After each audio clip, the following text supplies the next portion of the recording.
Alright, so I tried to find a actual definition of what an art map is, but every time I did that, it just kept giving me cartography, like literal making maps.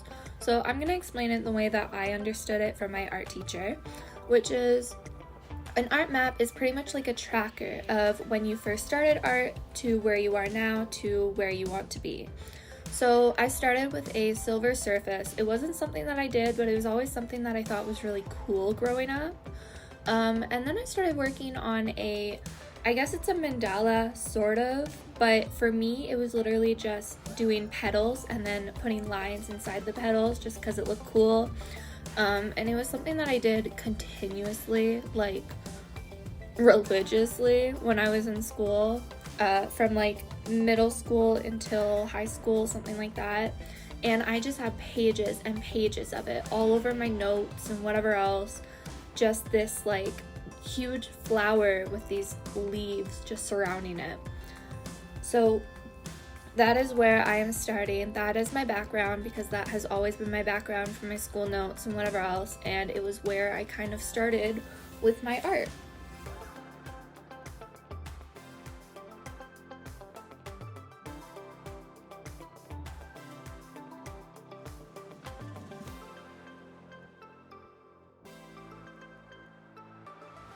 Aside from that, I was always really interested in line art. I would Google Disney characters line art and I would just practice creating those lines and those figures, those forms, kind of going back to kindergarten with learning your shapes and things like that.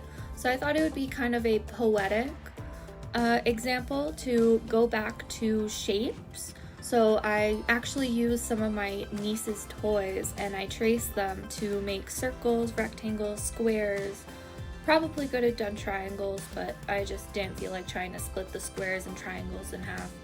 Anyways, that's kind of where I started. And then after doing a white base, because I wanted to cover up those lines and have it be silver, so it kind of blends into the background, kind of like the flower is going beneath it, not over top of it.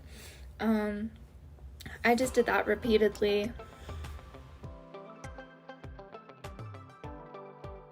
It took so many layers of silver, and even then the silver was like a white silver, so it wasn't really matching into the original color. But honestly, mistakes are something that is very, very common in my artwork.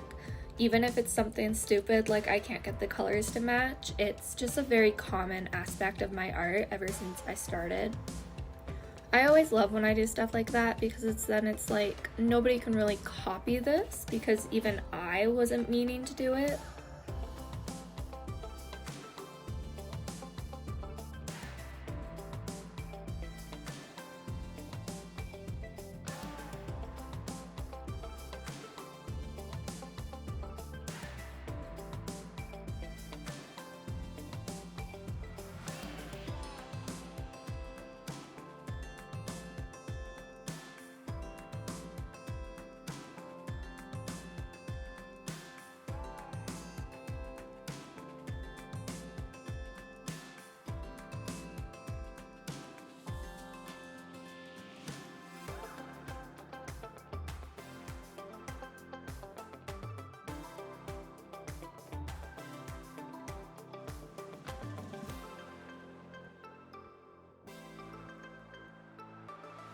Yeah, I think the longest part of this painting was honestly just trying to make those shapes silver again.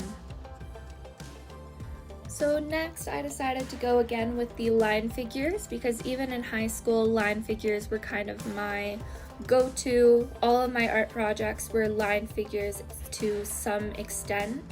So I decided to do the lady with the hat, which is actually a piece that I made a few years ago. Not the same figure, but pretty similar with the hat being a main aspect of her. And it was a art piece that I continuously made and actually have on my wall right now. And then I decided to add some colors. I wanted to use colors that were kind of representational of me.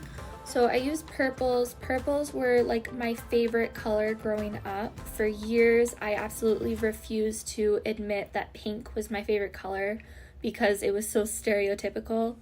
So purple was my go-to. All my walls were purple, my sheets were purple, everything I had was purple to some extent. So I had to pay homage to that and added some purple.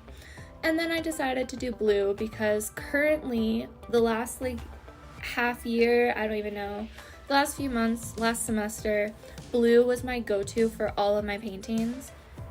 Even paintings where I originally wanted things like purple or pink or yellow was originally a color, it always just ended up being blue. So I had to add blue, obviously. I did a few different shades. The first few shades kind of represent the first painting that I did when I really started getting into blue. And then I added some darker ones to go with that abstract painting that I made a couple months ago. Maybe a month ago, something like that. As you can see, I also added some outlines of shapes around the silver forms. That was just to add a little something to it because I thought it was looking a little bit plain. A lot of my artwork, no matter how much I plan it out, I always end up adding something that I never expect to be adding, whether it's because of a mistake or whatever else. I also decided to make some shapes with the colors that I've been using just to tie it all together a little bit more.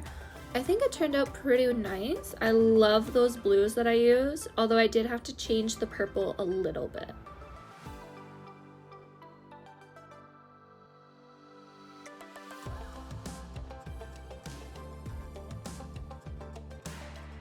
The rest of the painting was just going over and covering up any lines or whatever else, trying to make the figures solid.